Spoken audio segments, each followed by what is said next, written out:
The Lakers are in one of the most difficult situations in their history. In fact, today's Lakers are an absolute mess. The team has a 2-9 record and so far has not been able to beat teams like the Utah Jazz, twice, and the Minnesota Timberwolves. After the disastrous end to last year's season, everyone expected the team to bounce back. Instead, the team looks worse, ahead only of the Houston Rockets, who have the worst roster in the NBA. The numbers just don't lie. The Lakers are 30th in the offensive rankings, 103.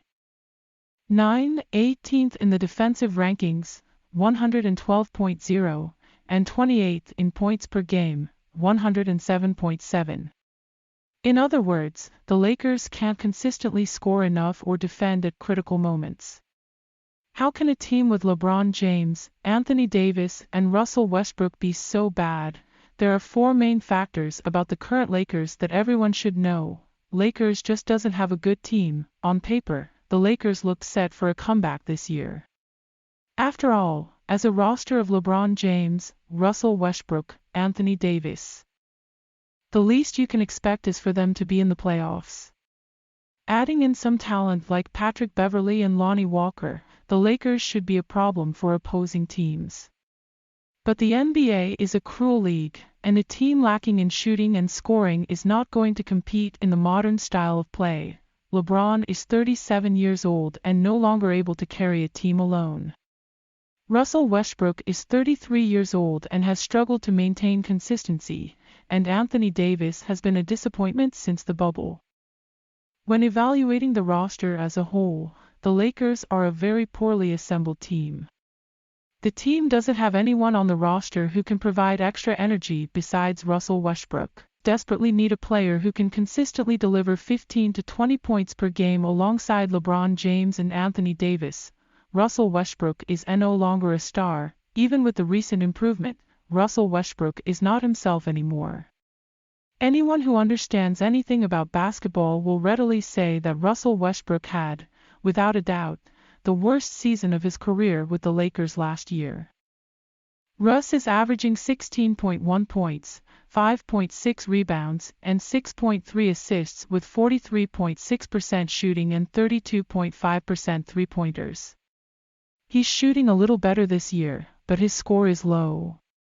Coach Darvin Ham has found the best way to utilize Russ using the point guard in the second unit, but he is still not an impact player and the team's campaign reflects that. Anthony Davis is not a franchise player. There was some false hope last year that the Lakers could end the season differently if Anthony Davis was healthy.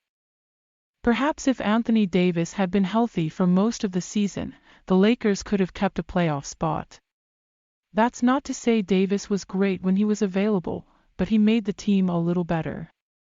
The Lakers have gone 14-25 without Davis this season, compared to 17-23 with him. While none of those numbers are impressive, the Lakers look like a better team with him collaborating. Of course, we can't blame a player for getting injured, but it's abnormal how often he can't play. Being injury-prone essentially means that Davis is not a player you can trust to be the man of the franchise. Aside from injuries, Davis doesn't seem motivated. LeBron James finally aged. Unfortunately, LeBron James may be fighting time every day.